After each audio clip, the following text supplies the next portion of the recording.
Thank you lord. పరిశుద్ధుడైనటువంటి తండ్రి, మహోన్నతుడైన మా దేవా, నీకు స్తోత్రాలు చెల్లిస్తా ఉన్నాం ప్రభు. ఈ యొక్క ఉదయకాల సమయమందు మమ్మల్ని ఎంతగానో ప్రేమించి, నీ వాక్యాన్ని తెలుసుకోవడానికి మీరు మాయడలో చూపినటువంటి నీ మహోన్నతమైన కృపకై నీకు స్తోత్రాలు చెల్లిస్తున్నాం. ఇదిగో ప్రభా, నీ నామంలో ప్రభా, నీ నామాన్ని బట్టి వివిధమైనటువంటి పరిచర్యలు నీ కొరకు ప్రభా నిలబడుతున్నటువంటి దైవ సేవకులందరిని బట్టి నీకు స్తోత్రాలు చెల్లిస్తున్నాం. మరి వారిని ఈ రోజు కలుసుకోవడం ఎంతో సంతోషంగా ఉంది ప్రభా. వారికి మరి తెలియని విషయాలు కాదు. అయినప్పటికీ ప్రభా, నీ సత్యాన్ని మరి క్రమంగా వారికి పంచుకోవడానికి చూపిన కృపకై నీకు స్తోత్రాలు చెల్లిస్తున్నాం. ప్రభా, మేము నీ యొక్క సత్యాన్ని వింటూ వాక్యానుసారంగా ఉందో లేదని లేఖనాలను పరిశీలన చేస్తూ, పరిశోధన చేస్తూ, ఒకవేళ మా జీవితంలో పొరపాట్లు ఏమైనా ఉంటే ప్రభ సరి చేసుకుంటూ నిన్నింకా గణపరచడానికి, నీ పరిచర్యను ఇంకా ప్రభ శ్రద్ధగా చేయడానికి, నీ పరిచర్యను ఈ లోకంలో ప్రభ స్థిరపరచుటకు కృప చూపించమని మా ప్రార్థనలు వింటున్నందుకే నీకు స్తోత్రాలు చెల్లిస్తూ, మమ్మల్ని అందరినీ సంపూర్ణంగా నీ చేతులకు అప్పగించుకుంటూ యేసు దివ్యనామంలో వేడుకొంచున్నాను పరలోకపు తండ్రి. ఆమేన్. ఆమేన్. ఓకే అండి. దేవుని నామానికి మహిమ కలుగును గాక. మనం ఒక అత్యంత ప్రధానమైనటువంటి, ప్రాముఖ్యమైనటువంటి విషయాన్ని నేర్చుకోబోతున్నాము. సో, ఇదంతా గూడా మనకు బైబిల్‌లోనే ఉన్న విషయాలు. అయితే నేటి ప్రస్తుత కాలంలో ఆధునిక క్రైస్తవ ప్రపంచంలో ఉన్నటువంటి అనేక సంఘాలు గాని, అనేక మంది సేవకులు కానీ ఎక్కడో చిన్న పొరపాట్లు జరుగుతూ చాలా విషయాలు మిస్ అవుతున్నట్టుగా మనం చూస్తా ఉంటాం. సో, అవి మీరు సేవకులు గాబట్టి ఇలాంటి విషయాలు మీతో పంచుకోవాలని నేను రాత్రి ప్రేరేపించబడ్డాను. సో, నీకు స్వాతంత్రమునిచ్చే సత్యమును తెలుసుకొనుట. మనకు బైబిల్‌లో చాలా అద్భుతమైనటువంటి విషయాలను మనం చూస్తా ఉంటాం. అందులో యోహాను సువార్త 8వ అధ్యాయం 31, 32 వచనాలు చాలా ప్రధానమైనటువంటి విషయాలుగా మనం చూస్తాం. యేసు ప్రభు శాస్త్రుల పరిచయలతోను తన శిష్యులతో మాట్లాడుతున్నటువంటి సందర్భంలో శాస్త్రుల పరిచయలను ఉద్దేశించినటువంటి ఒక ప్రాముఖ్యమైనటువంటి మాట. నిజంగా మీరు సత్యమును అంగీకరిస్తే లేదా సత్యం మీకు అర్థమవుతే, సో నాకు నిజంగా మీరు శిష్యులవుతారు. నాకు శిష్యులవ్వడం ద్వారా మీరు సత్యాన్ని తెలుసుకోవడం ద్వారా నిజమైనటువంటి స్వాతంత్రాన్ని మీరు అనుభవిస్తారు అనేది మనం చూస్తాం. ఈరోజు అంటే వాక్య సత్యంలో నిలబడకుండా, వాక్యాన్ని మనం గ్రహించకుండా, వాక్యంలో మన వాక్యాన్ని అనుసరించకుండా నిజమైనటువంటి స్వేచ్ఛను, స్వతంత్రాన్ని మనం పొందుకోలేం. ఎందుకంటే దేవుని ఆత్మ, దేవుని వాక్యం తప్పించి మానవునికి గాని, ఎవరు గాని ఒక స్వేచ్ఛ, స్వతంత్రం అనేది మనకు మరొక చోట లభించదండి. మనందరికి తెలిసినటువంటి ఇది ప్రధానమైనటువంటి విషయం. అయితే ఈ విషయాన్ని మనం చాలా సార్లు మిస్ అవుతున్నాం, కోల్పోతున్నాం. అయితే ఒక సత్యం తెలుసుకుంటే అనేక సత్యాల నుండి మనము విడుదల పొందుతామంటే కానే కాదు. మనం ఏ సత్యం అయితే మనకు అర్థమవుతుందో ఆ సత్యంలోనే మనం స్వతంత్రాన్ని అనుభవిస్తాం. అలా బైబిల్‌లో కొన్ని వందల సత్యాలున్నాయి. మనం వాటికి దూరం అవుతూ ఉండొచ్చు. లేకపోతే వాటిని మనము మర్చిపోతూ ఉండొచ్చు. తెలియకుండా ఇగ్నోర్ చేస్తూ ఉండొచ్చు. అంటే నిర్లక్ష్యపరిచి ఉండొచ్చు. అయితే ఏదైనా మనం తెలుసుకున్న సత్యాన్ని బట్టే మన జీవితంలో స్వాతంత్రం అనేది అనుభవించడము, యేసు ప్రభువుకు దగ్గరవ్వడం అనేది జరుగుతా ఉంటుంది. అలా కొన్ని మిస్ అయినటువంటి సత్యాలను మనం ఈరోజు ప్రస్తావించబోతున్నాం. Knowing the truth that sets you free. మనం ఏ సత్యమైతే తెలుసుకుంటామో, ఆ సత్యం ద్వారానే మనం స్వాతంత్రాన్ని అనుభవిస్తాం. అంటే నేను ఒక సత్యం తెలుసుకుంటే 100 సత్యాల నుంచెల్లి లేదా 100 అబద్ధాల నుంచెల్లి లేదా 100 అసత్యాల నుంచెల్లి నేను దూరం కాలేను అనే విషయాన్ని మనం గ్రహిస్తాం. చూడండి, ఇక్కడ చిన్న ఉపోద్ఘాతం ఉంది. మనము దీన్ని ఆహ్, దీన్ని వివరించుకుంటే ఇక్కడే సమయం అయిపోతుంది. నేను కొంత దీన్ని పక్కన పెట్టి మెయిన్ అంశంలోకెళ్ళడానికి నేను ప్రయత్నం జేస్తాను. ఎందుకంటే ఇదే మనకి ఈరోజు అయిపోతుంది చెప్పాలనుకుంటే. సో, మీరు పెద్దలు ఆల్రెడీ పరిచయంలో ఉన్నారు కాబట్టి సులువుగా అర్థమవుతుంది కాబట్టి నేను కొంచెం త్వరగానే దీన్ని ముగించడానికి ప్రయత్నం చేస్తాను. మన జీవితాల పట్ల మనం ఎంతో శ్రద్ధ కలిగి ఈ లోకంలో జీవిస్తున్నామని. అయితే అనేక ప్రశ్నలు కలిగి ఉంటాం. వీటిలో కొన్ని ఈ విధంగా ఉంటాయి. నిజమే, మన జీవితం ప్రారంభించబడ్డేది ఒక ప్రశ్నతోనండి. ఈరోజు అందరం ఎందుకు లేచామంటే ఈరోజు లేవాలి అంటే ఒక ప్రశ్న ఉంది మనకేంటి? అరే! ఈరోజు ప్రార్థన ఉంది. ఈరోజు క్లాస్ ఉంది. అంటే మనల్ని నిద్ర లేపుతుంది ఒక ప్రశ్ననే. మనకి ఈరోజు క్లాస్ ఉంది. ఈరోజు ప్రార్థన ఉంది గాబట్టి లేచాం. అంటే అలాగా ప్రతిరోజు మనం ప్రార్థన పెట్టుకుంటే ప్రతిరోజు లేస్తాం. అంటే భూమి మీద ప్రతి మానవుడు ఏదో ప్రశ్నతో లేస్తాడు. పిల్లలు స్కూలుకి పంపించాలి గదా! వంట చేయాలి గదా! లేకపోతే అది చేయాలి, ఇది చేయాలి అనేటువంటి ఒక ప్రశ్న లేకపోతే అసలు నిద్ర లేవడానికి అవకాశాలు గూడా చాలా తక్కువగా ఉంటాయి. ఎందుకంటే మనల్ని పురికొల్పుతుంది, మనల్ని లేపుతుంది ఒక పని.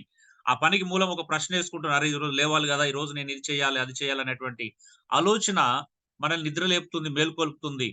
అయితే ప్రశ్నలు ఇలా ఉంటాయి. ఏం చదవాలా? ఏ ఉద్యోగం చేయాలి? ఎంత సంపాదించాలి? ఎక్కడ స్థిరపడాలి? మన పిల్లల్ని ఎక్కడ చదివించాలి? ఏ స్కూల్‌లో చదివిపిస్తే బాగుంటుంది? అయితే ఇవన్నీ సరైన ప్రశ్నలే. ఎందుకంటే భూమి మీద ఉన్నాం. శరీరంలో ఉన్నాం. మనం ఇంకా మనకు ఆకలేస్తుంది, నిద్రొస్తుంది. ఈ భూమి మీద మనం చదువుకోవాల్సినటువంటి అవసరం ఉంది. మన పిల్లల్ని చదివించాల్సిన అవసరం ఉంది. సో, ఇవన్నీ ఉన్నాయి కాబట్టి ఈ ప్రశ్నలు రావడం అనేది సహజమైన విషయమే. అయితే వీటికంటే అతి శ్రేష్టమైన, విలువైన ప్రశ్నలను మనం పరిశీలించాల్సినటువంటి అవసరం ఉందండి. అవేవనగా ఈ 5 ప్రశ్నలు మనం దృష్టిలో పెట్టుకోవాలి. చాలా ప్రాముఖ్యమైనటువంటి విషయాలు. ఇవి మీరు పరిచర్యలో ఉన్నారు గాబట్టి, ఈ ఒక్కొక్క ప్రశ్నకు మీరు తెలుసుకునే జవాబు మీ సువార్త పరిచర్యను, మీ యొక్క పరిచర్యను ఇంకా విస్తృతపరుస్తుంది అని చెప్పడంలో నాకెలాంటి అనుమానం లేదండి. నంబర్ 1 నేను ఈ లోకంలోకి ఎలా వచ్చాను? మానవుణ్ణి అసలు సంధించాల్సినటువంటి మొదటి ప్రశ్న, ఈ మానవ జాతిని, మానవాళిని మొత్తం సంధించాల్సిన మొదటి ప్రశ్న ఏంటంటే, ఈ లోకానికి నువ్వు ఎలా వచ్చావు? రెండోది ఈ లోకంలో ఎందుకున్నావు? ఎందుకున్నావు అనేది మన పర్పస్, ఒక ఉద్దేశాన్ని తెలియపరిచేటువంటి ప్రశ్న. నేను ఏ ఉద్దేశ్యంతో ఈ లోకంలో ఉన్నాను? ఏ ఉద్దేశ్యంతో ఈ లోకంలో బ్రతుకుతున్నాను అనేది మన ఉద్దేశాన్ని, మన యొక్క డెస్టినీ, మన యొక్క గురిని, మన యొక్క లక్ష్యాన్ని నిర్దేశించేటువంటి ప్రశ్న అండి. ఎందుకంటే ఈరోజు చాలా మంది ఉన్నారు కానీ ఎందుకు బ్రతుకుతున్నారో చాలా మందికి తెలియదు. అంటే విశ్వాసులు సైతం అంటే అన్యులే కాదు, క్రైస్తవులుగా ఉన్నవాళ్ళు, సేవకులుగా ఉన్నవారిలో కూడా కొంతమంది ఉండొచ్చు. విశ్వాసుల్లో కూడా ఎందుకోసం బ్రతుకుతున్నాం అనేది ఒక గురి అనేది లేకుండా బ్రతుకుతున్నట్టుగా మనం చూస్తూ ఉండొచ్చు. మూడోది నా యొక్క ప్రస్తుత స్థితి ఏంటి? అంటే నేనిలా ఈ లోకంలో ఉన్నాను. మరి నేను అలా దేని కొరకైతే ఉన్నానో అది నేనెందుకు చేయలేకపోతున్నాను? ఏ ఉద్దేశ్యంతోనైతే ఉన్నానో, ఆ ఉద్దేశాన్ని నేనెందుకు రీచ్ కాలేకపోతున్నాను? ఎందుకు చేరుకోలేకపోతున్నాననేది మన యొక్క ప్రస్తుత పరిస్థితి తెలియపరుస్తా ఉంటుంది. అయితే నాలుగో ప్రశ్న ఏంటి అంటే, నేను ఆ ప్రస్తుత పరిస్థితి నుండి ఎలా రక్షింపబడతాను? ఎలా బయటపడతాను? ఎలా విడుదల పొందుతాను? ఎలా విముక్తి చెందుతాను? అనేది నాలుగో ప్రశ్న. ఐదోది నా యొక్క గమ్యస్థానం ఏంటి? అంటే నా ఫైనల్ డెస్టినీ ఏంటి అసలు? నా యొక్క గమ్యం ఏంటి? నా గురి ఏంటి? నేను దేని కొరకు ఆరాటపడాలి? దేని కొరకు ఎదురు చూడాలి? నా ఫైనల్ డెస్టినీ ఎక్కడ ముగించబడుతుంది? లేదా నా అంతిమ యాత్ర, నా ఫైనల్ యాత్ర, నా చివరి యాత్ర దేనితో ముగించబడుతుంది అనేది ఈ 5 ప్రధానమైన ప్రశ్నలండి. ఎందుకంటే ఈ 5 ప్రశ్నలే ప్రపంచంలో మానవుణ్ణి మార్చగలుగుతాయి. అంటే మానవునికి సంబంధించినటువంటి ప్రశ్నలు, మానవ జాతంతటికి సంబంధించినటువంటి ప్రశ్నలు. కొన్నిసార్లు మనము అనేక విషయాల్లో బిజీ అయిపోయి మనం మన వ్యక్తిగతంగా అంటే మన మూలమైనటువంటి ఈ 5 ప్రశ్నలు మనం కొన్నిసార్లు విస్మరించడం కూడా జరుగుతూ ఉండొచ్చు. కాబట్టి ఇవి చాలా ప్రధానమైనటువంటి ప్రశ్నలుగా మనం చూస్తున్నామండి. ఓకే. వీటి గురించి మనం ఆలోచన చేద్దాం. ఒక్కొక్క ప్రశ్నను మనం జవాబు తెలుసుకోవడానికి ప్రయత్నం చేద్దాం. సో, ఈ ఈ యొక్క నోట్స్ పై ప్రశ్నలకు మనకు జవాబునిస్తుంది. ఈ ప్రశ్నలకి ఇచ్చే జవాబులు వ్యక్తిగత అనుభవాలతో కూడినవి కాదండి. అంటే ఒక వ్యక్తి యొక్క అనుభవం నుంచి తెలుసుకున్నటువంటి జవాబులు కాదు. లేదా మనిషి యొక్క ఆలోచన చొప్పున వచ్చిన జవాబులు కాదు. దేవుని యొక్క సత్యవాక్యం నుండి వెలువడినయి. సత్యంలో ఉన్నటువంటి లేఖనాలను పరిశోధించి, లేఖనంలో ఉన్నటువంటి సత్యాన్ని తెలుసుకొని మేము ముందుంచడం జరుగుతుంది. అయితే ఈ సత్యం తెలుసుకొని దానిని విశ్వసించడం వల్ల నిరాశచే కమ్ముకొనిన అంధకారం నుండి నిరీక్షణ కలిగించే వెలుగులోకి మనం ఖచ్చితంగా నడిపించబడతాం. మనం నడిపించబడినప్పుడే ఇతరులను గూడా, మన చుట్టూ ఉన్న వారిని గూడా అలాగే నడిపించగలుగుతాం. కాబట్టి ఈ మాటను గూడా మనం ధ్యానం చేద్దాం. ఒకవేళ మీరు త్వరగా రాసుకోవాలని ఆశ ఉంటే మీరు స్క్రీన్ షాట్ తీసుకోవచ్చండి. మీ మొబైల్‌లోనే. అది మీకు అనుకూలంగా ఉంటుంది. ఓకే. ఈ చిన్న పుస్తకం 2 ప్రాముఖ్యమైనటువంటి కారణములను దృష్టిలో ఉంచుకొని వ్రాయబడింది. మొదటిది, అనేకులకు క్రీస్తు పట్ల ఆసక్తి కలిగి ఉంటారు. లేక ఆయనను ఇష్టపడతారు. కానీ బైబిల్ సంబంధమైన సువార్తను గూర్చి సరైన సమాచారం తెలియని వారిగా ఉన్నారు. అతి ప్రాముఖ్యమైన వాస్తవాలను తెలుసుకునే అవసరం వారికి ఎంతైనా ఉంది. ఈ ప్రపంచంలో నేను గూడా మన ప్రయాణంలో, పరిచర్యలో, మినిస్ట్రీలో మనం ప్రయాణం చేస్తున్నప్పుడు చాలా మంది అంటా ఉంటారు. "అన్న నాకు గూడా యేసుక్రీస్తు అంటే ఇష్టము. యేసుక్రీస్తు అంటే నేను గూడా ఇష్టపడతానని" చెబుతా ఉంటారు. అయితే వారికి యేసు ప్రభు గురించినటువంటి అవగాహన చాలా భిన్నంగా ఉంటుంది. అంటే బైబిల్ సంబంధమైన అవగాహన గాకుండా వారి సొంత అవగాహన కలిగి ఉంటారు. లేదా అంతకుముందు వారు విన్నటువంటి ఏదో ఒక సందర్భంలో విన్నటువంటి అవగాహనను కలిగి ఉంటారు. అదే సత్యం అనుకోని, అదే నిజం అనుకోని, యేసు ప్రభువుని గురించినటువంటి వార్త అదే అనుకోని చెప్పేసి దాన్నే నమ్ముతా ఉంటారు. ఇది ఎంతో ప్రమాదం కలిగించేటువంటి విషయం. అంటే ఇందుకు సువార్తకి ఆటంకం కలిగించేటువంటి విషయం. మరి అలాంటి సందర్భంలో వారికి సత్య సువార్తను, సరైనటువంటి సువార్తను లేదా యేసు ప్రభువును గురించినటువంటి సరైన అవసత అంటే సత్యాన్ని తెలుసుకునే అవసత వారికి ఎంతైనా ఉంది. అది తెలియపరచడం కూడా మన బాధ్యతే గాబట్టి, ఈ మొదటి ప్రశ్నకు మనం జవాబు చూడాల్సినటువంటి అవసత ఉన్నట్టుగా మనం గ్రహించవచ్చండి. రెండోది రెండోదేంటి అనంటే, క్రమమైన పద్ధతిలో సువార్తను ప్రకటించడం ప్రస్తుత కాలంలో కరువైపోయింది. మనం చూస్తున్నాం, సోషల్ మీడియా చూస్తున్నాం. లేకపోతే కార్పొరేట్ బోధకులు లేదా కార్పొరేట్ సంస్థలు విస్తరించేసి, ఒక సత్యమైనటువంటి అంటే శ్రేష్టమైనటువంటి సువార్తను కల్తీ అయిపోవడం మనం చూస్తున్నాం. అంటే దేవుడు అందించినటువంటి సువార్త లేదా అపోస్తులు సంఘానికి పునాది వేసిన ఏ సువార్త ద్వారా పునాది వేశారో, ఆ స్పష్టమైనటువంటి, శ్రేష్టమైనటువంటి లేకపోతే అపరిశుద్ధమైనటువంటి, లేకపోతే ఎలాంటి కళంకం లేనటువంటి ఆ సువార్త ఈరోజు ఎలా కలుషితం అయిపోయిందో, ఎలా ఆహ్, పాడైపోయిందో మనందరికి తెలుసండి. కాబట్టి దీన్ని బట్టి అనేకమైన ప్రజలు తప్పుడు విధానంలో క్రీస్తును అంగీకరించడం జరుగుతుంది. కాబట్టి సరైన సువార్తను ప్రకటించే గొప్ప అవసరం మనకున్నది. మీరు చాలా మంది గ్రామాల్లో పరిచర్య చేస్తున్నట్టున్నారు. కొంతమంది పట్టణాల్లో ఉన్నట్టున్నారు. సో, మీరు గూడా మీ అనుభవంలో గూడా చాలా విషయాలు వచ్చి ఉంటాయి. సో, మీకు తెలియని విషయం కాదు. మన పాంప్లెట్స్‌లోనే ఒక ప్రాబ్లమ్ ఉంది. ఏంటో తెలుసు గదండీ! మన సువార్త పాంప్లెట్స్‌లో ఏం ప్రాబ్లమ్ ఉంది? మీరు రోగాల చేత పీడింపబడుచున్నారా? కదా! దయ్యాల చేత పీడింపబడుచున్నారా? విదేశీయానం దొరకట్లేదా? లేకపోతే ప్రమోషన్ దొరకట్లేదా? సంతానలేమి? ఆరోగ్య సమస్యలా? ఇలా అంటే మన ప్రశ్న ఇలా వేసి అయితే రండి రక్షణ పొందండి అని మనమే రాసుకుంటున్నాం. నిజమా కాదండి? అంటే మనమే సువార్తను ప్రజలకు తప్పుడు విధానంలో అందిస్తున్నాం. తప్పుడు విధానంలో మన కరపత్రికలు చూపిస్తున్నాయి. మన పాంప్లెట్స్‌లో తప్పుడు విధానంలో అంటే రక్షణకు సంబంధమైన విషయాలను మనం అక్కడ జోడించి అయితే రండి రక్షణ పొందండి అంటున్నాం.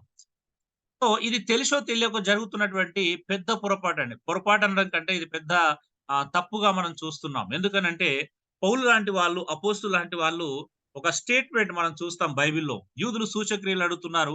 గ్రీసు దేశస్తులు జ్ఞానం వెతుకుతున్నారు. నేను మాత్రం సిలువ వేయబడిన క్రీస్తునే ప్రకటిస్తున్నాను అని. అంటే సువార్తకున్నటువంటి శక్తి, సువార్తకున్నటువంటి బలాన్ని, సువార్తకున్నటువంటి ఆ పవర్‌ని మనమే తగ్గిస్తున్నాం. ఎందుకనంటే అది యూదుడైనా, గ్రీసు దేశస్థుడైనా నమ్ము ప్రతివానికి దేవుడు అంటే క్రీస్తే శక్తి అయి ఉన్నాడంట. క్రీస్తే జ్ఞానమై ఉన్నాడు. కానీ ఆ జ్ఞానాన్ని, శక్తిని పక్కన పెట్టి ప్రజలు కోరుకుంటున్న వాటిని ఇవ్వడం ఎంతో ప్రధానమైనటువంటి సమస్యగా మనం ఖచ్చితంగా గ్రహించాలండి. మీరు పెద్దలు మీరు ఆలోచించండి. సమాజంలో అంటే అంటే సువార్త ప్రకటిస్తున్నప్పుడు పౌలు లాంటి వాడు రోమపత్రిక మొదటి అధ్యాయంలో చెప్పినవాడు అంటే నేను సువార్తను గురించి ప్రకటించే విషయంలో సిగ్గుపడవని కాడును. అంటే ఒక రోమా లాంటి పట్టణంలో సిలువ పెట్టిన యేసుక్రీస్తును ప్రకటించడం నిజంగానే ఆడ సిగ్గుపడే విషయం. ఎందుకు అనంటే, సిలువ అనేది ఒక భయంకరమైనటువంటి ఖైదీలకి, భయంకరమైనటువంటి నేరస్తులకు వేసేటువంటి ఒక శిక్ష. రోమా పట్టణంలో సిలువ వేసినబడినటువంటి వ్యక్తి గురించి ప్రకటించడం అనేది ఎవరైనా చెబితే మనల్ని అంటే నవ్వుతారు. ఒక శాపగ్రస్తుని గురించి మాకెందుకు చెప్తున్నావు అని హేళన చేస్తారు. అలాంటి పట్టణంలో పౌలు ఛాలెంజింగ్‌గా నేను అలాంటి విషయంలో సిగ్గుపడని వాడని కాదు. నేను క్రీస్తు సిలువ వేసినటువంటి క్రీస్తునే ప్రకటిస్తున్నానని చెప్పగలిగాడు.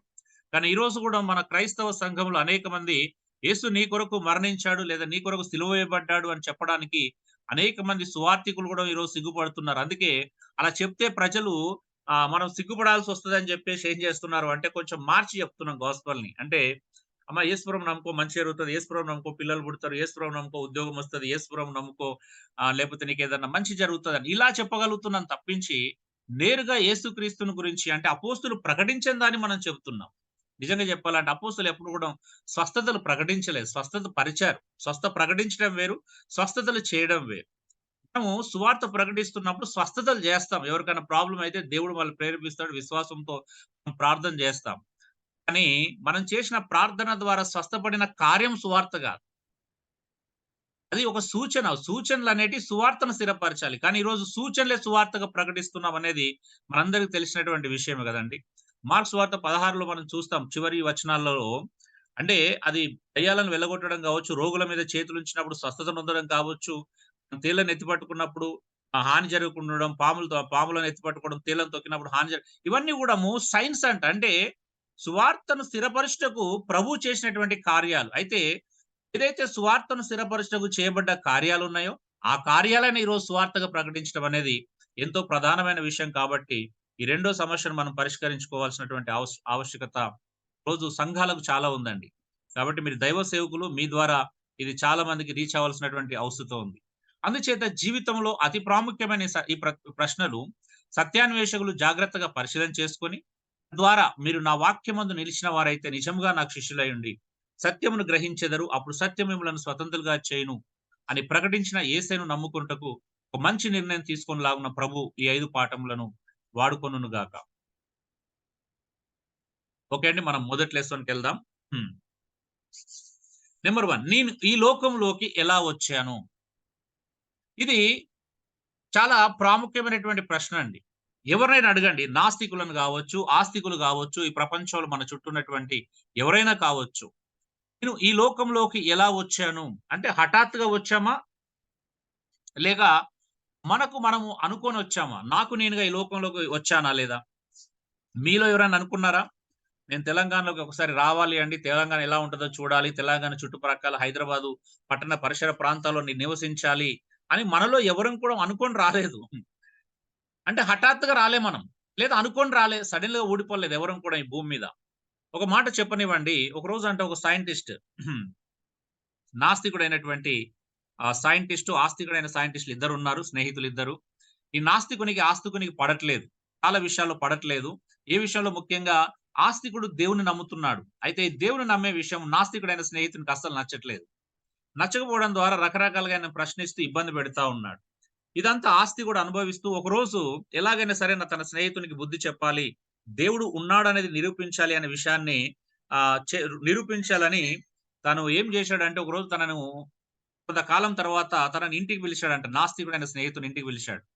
ఇంటికి పిలవగానే ఆస్తికుని ఇంట్లో రూమ్‌లోకి ఎంటర్ గానే హాల్‌లో ఒక అద్భుతమైన పరికరం, ఒక యంత్రం, ఒక మిషన్, ఒక కొత్త ఇన్వెన్షన్ అంటే కొత్త పరికరాన్ని, యంత్రాన్ని కనిపెట్టడం చూశాడాయన.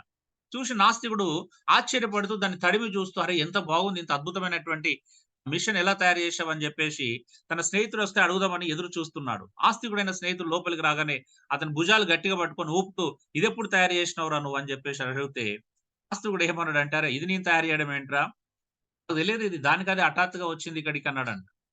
నాకు తెలియదు దీని గురించి అసలు ఇదెలా వచ్చింది నాకు తెలియనే తెలియదంటే, ఆ నాస్తికుడైన స్నేహితునికి చాలా కోపం వచ్చింది. "అరె! నీ ఇంట్లో ఉన్న వస్తువు నీ ఇంట్లోకెలా వచ్చిందో నీకు తెలియదా? తమాషలాడుతున్నావా నాతోని" అని ఇతడు గద్దించడం ప్రారంభించాడంట. అతడు నిజంగానే నాకు తెలియదురా అని కొద్దిసేపు బుకాయించాడంట. అప్పుడు "లేదురా నువ్వు అబద్ధం ఆడుతున్నావు. ఇదెలా వచ్చింది చెప్పు" అనంటే, "అరే! ఇంత పెద్ద యూనివర్స్, ఇంత పెద్ద ప్రపంచమే దానికది వచ్చిందని నువ్వు నమ్ముతున్నప్పుడు, నా ఇంట్లోకి, నా హాల్‌లోకి ఇంత చిన్న యంత్రం వచ్చిందని నువ్వెందుకు నమ్మలేకపోతున్నావు" అని అడిగాడంట. అంటే ఇది నాస్తికులకు ఒక సవాలండి. ఎందుకంటే హఠాత్తుగా భూమి మీదకి ఏది రాదు. హఠాత్తుగా భూమికి ఏది రాదు. ఇప్పుడు నీ ఇంట్లో వస్తువు నీ చేతిలో ఒక ఫోన్ పట్టుకున్నావంటే అది మనం పట్టుకుంటే వచ్చింది. మనం తీస్తే వచ్చింది గదా! అదెక్కడో టేబుల్ మీద ఉందో లేకపోతే ఇంకెక్కడ ఏ ప్లేస్‌లో పెట్టుకొనున్నాము. కానీ మనం ఉదయం లేసి దాన్ని మన చేతిలోకి తీసుకుంటే అది మన చేతిలోకొచ్చింది. అంటే ఈ ప్రపంచంలో ఈ భూమి మీద ఏ వస్తువు గూడా తనంతట తానే భూమి మీదకి హఠాత్తుగా ఊడిపడలేదు అనేది అంటే దేవుడు ఉన్నాడు. సృష్టికర్త అనే వ్యక్తి ఉన్నాడు అనేది మనం ఇక్కడ నేర్చుకుంటున్నాం. అయితే ఇవన్నీ మనకు సువార్తలో ఎంత ప్రాముఖ్యంగా ఉపయోగపడతాయో మీకు ముందు ముందు అర్థమవుతది. ఒక్క పాఠంతో గాని, ఈ ఒక్క రోజుతో ఇది అర్థం కాదు. సో, కాపోతే ఇక్కడ ఎంతవరకైతే మనం తెలుసుకోగలుగుతామో కొన్ని విషయాల్లో మనం తెలుసుకోగలుగుతామండి. ఒకరోజంట ఒక ప్రొఫెసర్ అండి. ఒక ప్రొఫెసర్ ఒక చిన్న పాప దగ్గరికొచ్చాడు. ఒక చిన్న పాప పక్కన నిలబడుంది. ఆ పాప అడిగిందంట, "సార్ మీరు ఎవరు?" అని అడిగిందంట. "సార్ మీరెవరు?" అని అడిగితే, వెంటనే ఆ వ్యక్తి అన్నాడంట, "నేనొక ప్రొఫెసర్‌ని" అన్నాడంట. ఆ పాప వెంటనే, "సార్ మీరేం చేస్తారో నేను అడగట్లేదు. మీరు ఎవరు?" అని అడిగిందంట. Professor shock. అరే! పాపేంటి ఇలా అడుగుతుంది అని. అప్పుడు ప్రొఫెసర్‌కి అర్థం గాక, "నా పేరు సో అండ్ సో" అని చెప్పాడంట. "నా పేరు ఇది" అని చెప్పాడంట. చెప్పగానే ఆ పాప మళ్ళీ వెంటనే ప్రశ్నించిందంట, "సార్ మీ పేరు నేను అడగలేదు సార్. మీ పేరేంటిదో నేను అడగలేదు. మీ ఇంటి పేరేంటిదో నేను అడగలేదు. అసలు మీరెవరు సార్?" అని అడిగిందంట. ప్రొఫెసర్ ఇంకా అయోమయానికి గురైపోయాడు. అయోమయానికి గురైపోయి ఏమంటుండు మా అమ్మ, నాన్న వీళ్ళండి అని చెప్పిండంట. పాపం మా అమ్మ, నాన్న పేరు ఇదంటే వాళ్ళ కొడుకునని చెప్పాడంట. సార్ మీ పేరెంట్స్ ఎవరో నేను అడగలేదు. మీ అమ్మెవరో, మీ నాన్నెవరో, మీరెవరికి పుట్టారో నాకు అవసరం లేదు సార్. మీరెవరో చెప్పండి ఇంతకి అని అడిగింది. ఆయన షాక్ అయిపోయి, అమ్మ నేను పలానా ఊరు నుండొచ్చాను. మా ఊరు ఇది అని చెప్పాడంట. సార్ మీకు నా ప్రశ్న అర్థం కావట్లేదా? నాకు తెలియట్లేదు. మీరు పెద్ద ప్రొఫెసర్ అన్నారు. ఊరేంటిదో నాకు అవసరం లేదు సార్. మీరెవరసలు? అని అడిగాడంట. అడిగిందంట పాప. అడగగానే ప్రొఫెసరు షాక్ అయిపోయి, "అమ్మ నువ్వు అడిగిన ప్రశ్నకు నిజంగా నా దగ్గర జవాబు లేదు. నేను వందల మంది నా కాలేజ్‌లో యూనివర్సిటీలో ఎంతో వందల మంది పిల్లలకి స్టూడెంట్స్‌కి జవాబులు చెప్పాను. కానీ నువ్వు అడిగిన ప్రశ్న నాకెప్పుడు ఎదురు కాలేదు. నువ్వు అడిగిన ప్రశ్నకు నిజంగానే నాకు జవాబు తెలియదు. అందుకే ఇవన్నీ చెప్తున్నానన్నాడంట. నిజమే గదండీ! ఒక్కసారి మన చుట్టూ ఉన్న వాళ్ళని మీరు ఎవరు అని అడగండి. లేకపోతే మనల్ని మనం ప్రశ్నించుకుందాం. నువ్వెవరు అసలు ఇంతకి? ఒకవేళ నేను ఎవరు అని ప్రశ్నించుకుంటే మన నోటి నుండి వచ్చే మొదటి సమాధానం ఏంటి? అంటే అది నీ ఎగ్జిస్టెన్స్‌ని, నీ ఉనికిని ప్రశ్నిస్తుంది. నువ్వెవరు అనే ప్రశ్న అసలు నిజమైన నీ ఉనికికి సంబంధించింది. అది నీ పేరుకు సంబంధించింది గాదు. నీ ఊరికి సంబంధించింది గాదు. మన అమ్మ-నాన్నలకు సంబంధించింది గాదు. మనం చేసే పనికి సంబంధించింది గాదు. నీవు ఎవరు అనేది సృష్టిలో దేవుడు నీకిచ్చినటువంటి లేదా నీకున్నటువంటి నిజమైన ఉనికికి సంబంధించినటువంటి ప్రశ్న. మరి ఈ ప్రశ్న ఈరోజు చాలా మంది తెలుసుకోవట్లేదండి. ఈ ప్రశ్న మనం సంధించాలి. సువార్తలో నిజమైనటువంటి ప్రశ్న. అంటే వాళ్ళ ఉనికి ఏంటి అనేది మనకు అర్థమైతే మనం అర్థం చేయించగలుగుతాం. నిజమైనటువంటి ఉనికి ఈరోజు నిజంగా చాలా మందికి తెలుసా? ఒక రోజంట ఒక వ్యక్తి ఒక కుండ దగ్గరికెళ్లి అడిగాడంట ఇదే ప్రశ్న. "కుండ కుండ నువ్వు ఎవరు?" అని అడిగాడంట.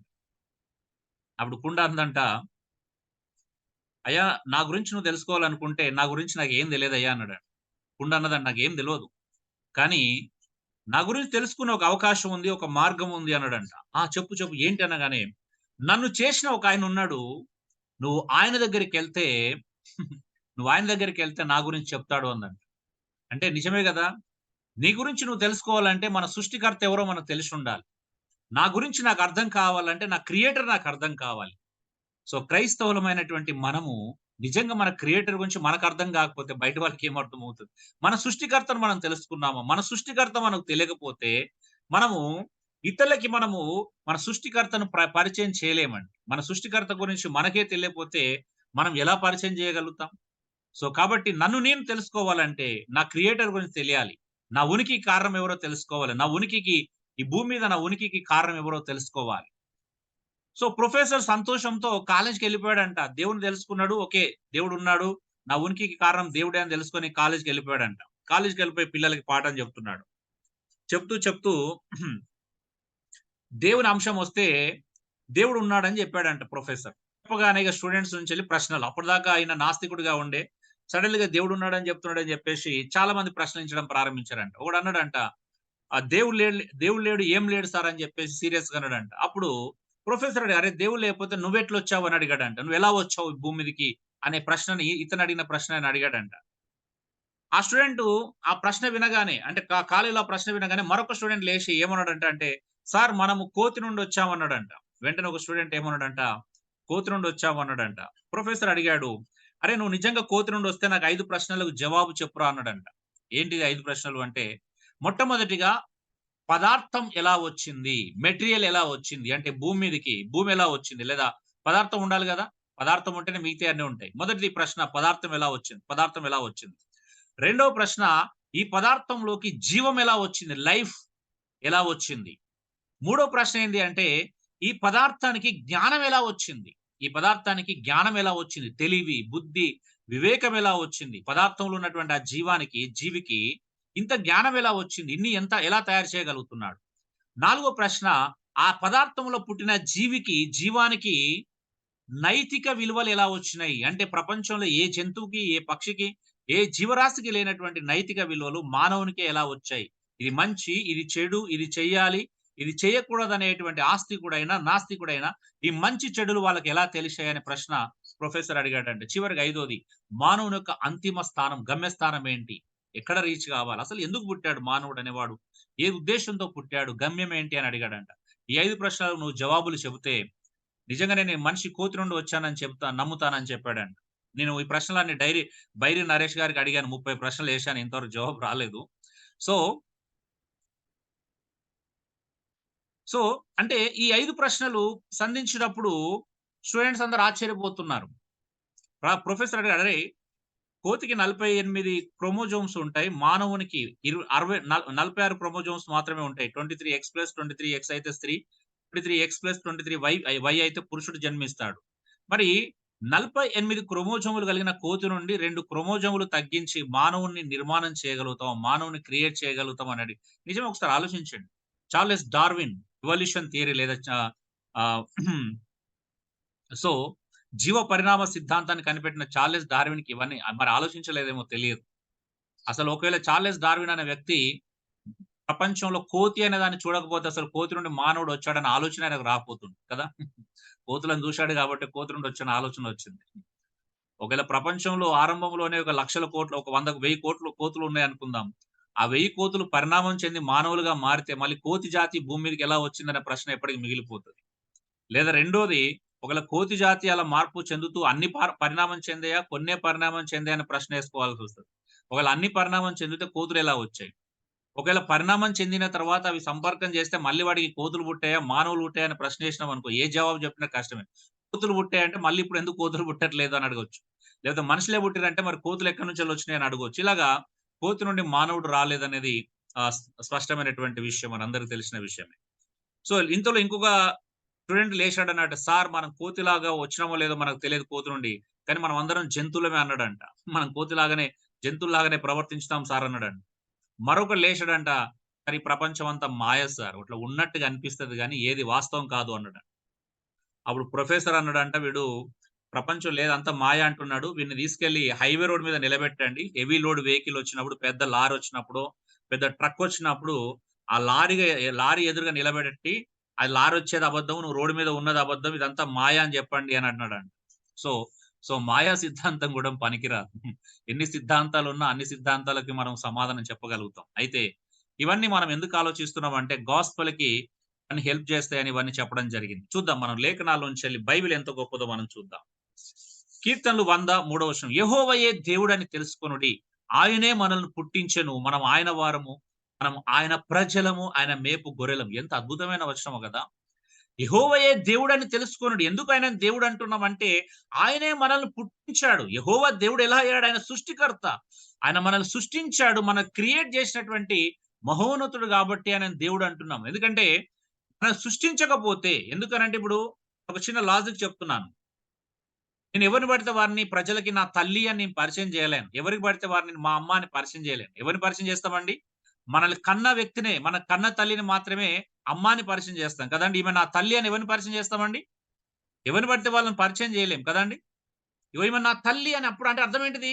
ఈమె నిజంగా నా కన్న తల్లి అని అర్థం. అలాగే ఈయన నా దేవుడు అని చెప్పినప్పుడు ఈయన నా సృష్టికర్త అనేటువంటి భావజాలం బయటకొస్తుంది. నా ఫ్రెండ్స్ అంటా ఉంటారు. "అరేయ్! ఇంతమంది ఉండగా ఆయన ఎందుకు నమ్ముకున్నావురా" అంటే నేను ధైర్యంగా చెప్తా. ఈయన నా దేవుడని. ఎందుకంటే ఆయన నా క్రియేటర్. ఆయన లేకుండా ఏది కలగలేదు. ఆయన లేకుండా ఏది జరగలేదు. ఆయన నా సృష్టికర్త గాబట్టే నేను నమ్ముతున్నాను. ఒకవేళ నువ్వు నమ్మిన వ్యక్తి నువ్వు సృష్టికర్త అని చెప్పగలుగుతావా అనే ప్రశ్నేస్తాను. చాలా కష్టంగా ఉంటది. ఎందుకనంటే దేవుడు అని ఎవరికి పడితే వాళ్ళకిచ్చేది బిరుదు గాదండి. దేవుడనేది ఒక బిరుదు గాదు. ఒక ఉనికి. ఒక అంటే ఉన్నటువంటి వ్యక్తి గురించి మాట్లాడేటువంటి విషయం అది. అంటే ఆయన మనల్ని సృష్టించాడు. అది సృష్టికర్తకు సంబంధించినటువంటి పదము దేవుడనేది. ఎవరు పడితే వాళ్ళని దేవుడని పిలవలేం. ఇంకా చూడండి. నీ చేతులు నన్ను నిర్మించి నాకు రూపు ఏర్పరచెను. నేను నీ ఆజ్ఞలు నేర్చుకున్నట్లు నాకు బుద్ధి దయచేయమంటున్నాడు. ఏంటిదంట నీ చేతులు దేవుని యొక్క చేతులు మనల్ని నిర్మించి మనకొక రూపాన్ని ఏర్పాటు చేశాయి. నా వాయిస్ వాయిస్ రావట్లేదండి? బ్రేక్ అవుతుందా? మధ్యలో వస్తదండి మధ్యలో కొంచెం. బ్రేక్ అవుతుంది. అవునండి. అవును. కొంచెం నేను విలేజ్‌లో ఉన్నాను. వరంగల్‌కి దగ్గరలో ఉన్నాను. సో, అందుకే సిగ్నల్ అంటే ఇంటర్నెట్ ప్రాబ్లమ్ ఉంది. సో, నేను మొబైల్ డాటా నుంచెల్లి ల్యాప్‌టాప్ కనెక్ట్ చేసుకున్నాను. కొంచెం అందుకోసం మీకు ఇబ్బంది కలగొచ్చు. మీకెక్కడైతే వాయిస్ బ్రేక్ అవుతదో అప్పుడు మళ్ళీ చెప్పండి. సో, అలాగా నేను నీ ఆజ్ఞలు నేర్చుకున్నట్లు నాకు బుద్ధి నిజమే గదా! దేవుడు నన్ను నిర్మించినప్పుడు నేను ఎవరి ఆజ్ఞలను అనుసరించాలి? అంటే నన్ను సృష్టించిన సృష్టికర్త యొక్క ఆజ్ఞలే గదా! నేను అనుసరించాల్సింది ఒక మానవునిగా. నన్నెవరైతే క్రియేట్ జేశారో, నన్నెవరైతే సృష్టించారో, నన్నెవరైతే నిర్మించారో, ఆయన చెప్పినట్టే గదా నేను వినాలి. మరి ఈ ప్రశ్న మనం వేసుకున్నట్లయితే ఆరంభంలోనే మనం ఫెయిల్ అవుతామేమో బహుశా. విఫలమవుతామేమో. ఎందుకంటే ఈరోజు ఎంతో మంది మనం ఉన్నప్పటికి కూడా ఆయన యొక్క ఆజ్ఞలనే మనం నేర్చుకోలేకపోతున్నామేమో. ఆయన ఆజ్ఞలను నేర్చుకునే బుద్ధి ఇంకా మనకు చాలా మంది క్రైస్తవులో లేదేమో బహుశా. ఈ ప్రశ్న వేసుకుంటే చాలా నిజంగా అంటే చాలా పెయిన్‌ఫుల్‌గా ఉంటుంది గదండీ! ఎందుకంటే ఇవన్నీ ఆలోచించాల్సినటువంటి విషయాలు. ఎవరి మాట వింటున్నాం? మనం ఎవరికి లోబడుతున్నాం? నా సృష్టికర్త మాట నేను వింటున్నానా? నా సృష్టికర్తకు నేను లోబడుతున్నానని ప్రశ్నించుకోవడం చాలా ప్రధానమైనటువంటి విషయమే. ఇది మూలం నుంచెల్లి వస్తున్నవండి. సృష్టి ఆరంభం నుంచెల్లి మనము ప్రకటన గ్రంథం వరకెళ్తాం. దేవుడు తన స్వరూపమందు నరుని సృజించెను. దేవుని స్వరూపమందు వాడిని సృజించెనంట. స్త్రీని గాను, పురుషుని గాను వాడిని సృజించెను. మనందరికి తెలిసినటువంటి మాటనే. అయితే మరి ఈ మాట యొక్క సారాంశం మనకు తెలుసా? దేవుని యొక్క స్వరూపం అంటే ఏంటిది? అసలు దేవుని యొక్క పోలిక అంటే ఏంటిది? మనల్ని ఎందుకు ఆయన పోలికలో సృజించాడు? ఆయన స్వరూపంలో సృజించాడు. ఇంతకీ ఆ పోలిక లేదా స్వరూపం అంటే ఏంటిదో మనకు అర్థమవుతుందనే ప్రశ్న కూడా మనం వేసుకోవాల్సిన అవసరం ఉంది. ఎందుకంటే ఈరోజు దేవుని స్వరూపం అంటే పోలిక అంటే చాలా మంది క్రైస్తవులకు ఒకే అండర్‌స్టాండింగ్ లేదు. భిన్నమైనటువంటి అభిప్రాయాలు ఒకే అవగాహన లేదు. రకరకాల అభిప్రాయాలు కలిగి ఉండడంగా మనం చూస్తాం. అభిప్రాయాలు నేను ఇక్కడ పెట్టబోతున్నాను ముందు. చూడండి మన ప్రశ్న ఎవరు నన్ను సృష్టించారంటే నన్ను దేవుడు సృష్టించాడు అనేది ఎంతో ఉన్నతమైనటువంటి మాటండి. నన్ను సృష్టించిన దేవుడు, నా ఉనికికి కారణము దేవుడు. దేవుడు లేకపోతే నేను లేను అనేది ఇక్కడ ప్రధానమైనటువంటి అంశం. ఇది అన్యులకి మన సువార్త ఎరగని వారికి కూడా మనం ధైర్యంగా చెప్పగలగాలి. అందుకే ఉనికి నుంచెళ్ళి ప్రారంభించొచ్చు మనం దేవుని గురించి తెలియపరచాలని. చూడండి ఎవరికైనా గాస్పెల్ చెప్పినప్పుడు మీరు ఆదికాండంలో ప్రారంభించొచ్చు, లేకపోతే ఎక్కడైనా ప్రారంభించొచ్చు, సృష్టిలో ప్రారంభించొచ్చు. కానీ ముగింపు మాత్రం సిలువ దగ్గర ముగించబడాలి. ఆ! మనకది చూస్తాం చాలా సందర్భాల్లో. పైన పేర్కొనబడిన జవాబు దేవుని యొక్క గుణలక్షణాలన్నిటి గురించి ఏమి సూచిస్తుంది అనంటే, మనం చూద్దాం. ఈ ప్రశ్న 3 ప్రశ్నలు 3 జవాబులిస్తుందండి. అంటే ఎవరైనా ఈయన నా దేవుడు అన్నప్పుడు దేవుని యొక్క 3 గుణగణాలున్నాయి. అంటే దేవుడు నన్ను సృష్టించాడు అంటే అర్థం ఏంటిది? దేవుడు ఒక సర్వజ్ఞాని అని. ఎందుకంటే ఒక జ్ఞానం లేనోడు ఇంత గొప్ప మానవుని సృష్టించలేడు. చేతిలో ఉన్న మొబైలు మీ ఊర్లో ఉన్న పిచ్చోడు తయారు చేసినట్టు ఎవరైనా నమ్ముతారా?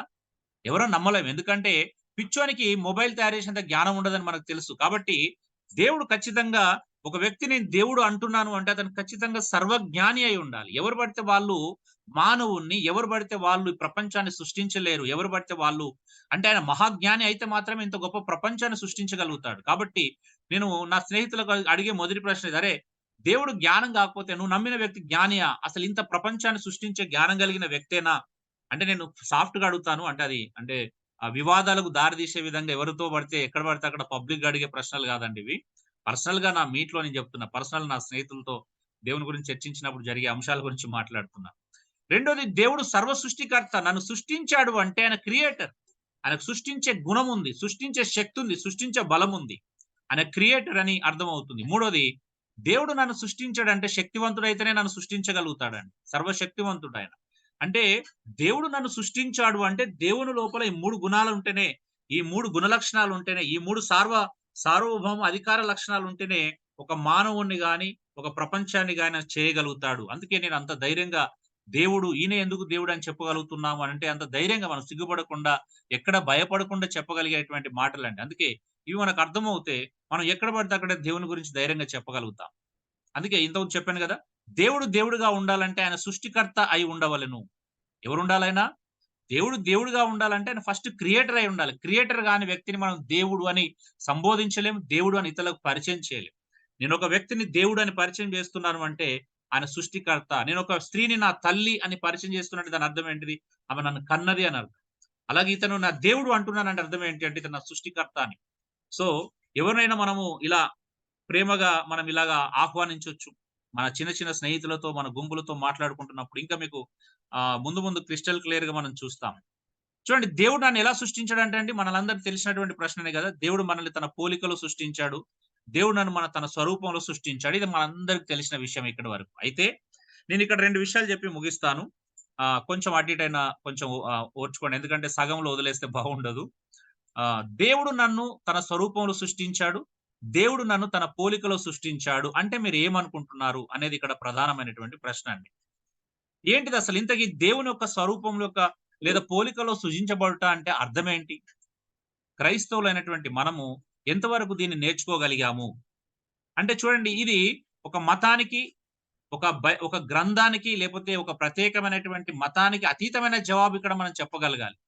అంటే ఈ జవాబు ప్రపంచంలో ఒక నాస్తికుడికైనా, ఇతర ఆస్తికులకైనా, ప్రపంచంలో ఏ ప్రజలకైనా ఈ జవాబు చెప్తే నచ్చాలి. దేవుని యొక్క స్వరూపమందు లేఖల పోలికలో సృజింపబడుట అనగా ఏమిటి అన్నప్పుడు, మన జవాబు ఒప్పించే విధంగా ఉండాలి. మొదటిది వాక్యానుసారంగా ఉండాలి. రెండోది ఎలాంటి వ్యక్తినైనా ఒప్పించగలిగే విధంగా ఉండాలి మరి. మరి చెప్పగలుగుతామా? ఒకవేళ ఈ ప్రశ్న అడిగితే మన జవాబేంటి? మీరు అన్‌మ్యూట్ చేసుకొని మాట్లాడొచ్చండి. యాక్చువల్లీ మనది ఎక్కువగా ఇంటరాక్షన్ సెషనే. బట్ ఆహ్, మన సమయం కొద్దిగా దేవుని ఉంది పోలిక గాబట్టి దేవుని చెప్పండి సార్. పోలిక అనేది ఆయన గుణ లక్షణాల గురించి తెలియపరిచే స్వరూపం అండి. బాహ్య స్వరూపం, భౌతిక స్వరూపం అనేది కాదు గానీ, గుణ ఓకే. లక్షణాలు, స్వభావ లక్షణాల గురించి తెలియజేసే స్వరూపం. ఓకే. Thank you sir. ఇంకెవరైనా?